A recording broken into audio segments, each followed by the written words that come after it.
Another game this weekend that is really intriguing in Vegas. The line stinks, ladies and gentlemen.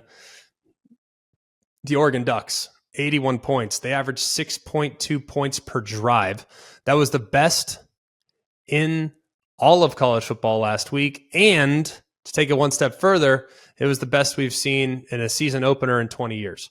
So pretty good start for the Oregon Ducks.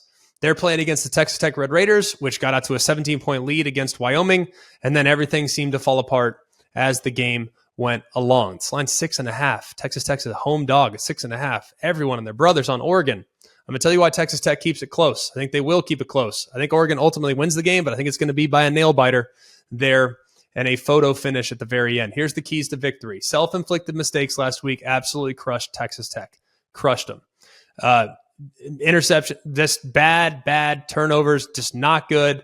Bad ball. They missed 3 field goals. Gino Garcia missed the 3 field goals, so it was really just not good. Meanwhile, Oregon, very clean. Just 2 flags, no turnovers, just no special teams miscues, very clean game. So self-inflicted mistakes. Can Texas Tech eliminate them? That will give them a real chance to pull off what would be a significant upset.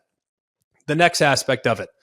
Both these quarterbacks, I think, have legitimate questions when it comes to facing a quality pass rush and feeling pressure.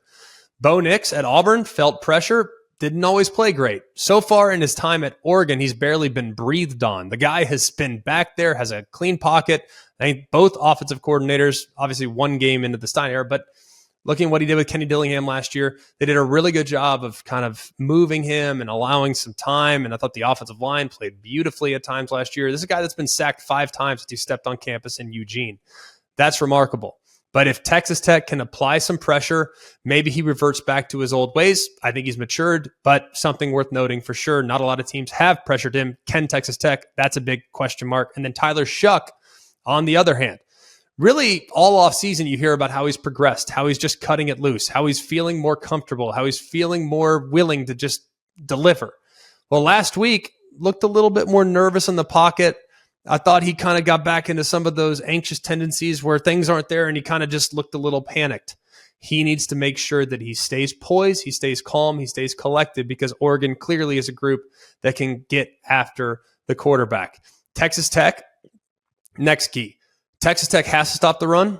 Oregon, I think, needs to stay committed to the run game. We know how good the 1-2 punch is at running back. I mean, Bucky Irving and Noah Whittington are phenomenal as a 1-2 punch in the backfield for the Ducks. Those guys are awesome, man. And this offensive line, I think, does a really good job as well. If the Ducks can get the ground game established, that will take some of the pressure off the pass rush. I think that will force Texas Tech to put an extra defender maybe in the box, which becomes very difficult to run the football against, but it gives you a lot of one-on-ones on the perimeter, so that's going to be significant. And then finally, the biggest part of this game, perhaps outside of the aforementioned 3, who's going to win the one-on-one matchups? I think Texas Tech has some really good personnel at wide receiver. I think Jaron Bradley does an awesome job. I think Loic Fungi, really a good player as well. Jaron Bradley's big dude. I mean, big physical guy, 220 pounds, can make the acrobatic catches, and he's going to be going against, I think, some DBs that are pretty solid as well. You look at some of the pieces that Oregon has in the back end, I think they're very good, but there are some question marks, at least as of this point.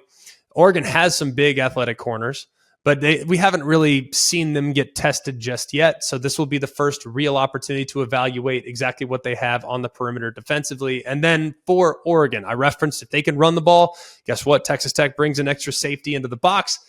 Now you get Troy Franklin in some serious one-on-ones. You know he's one of your guys. You know he's your alpha.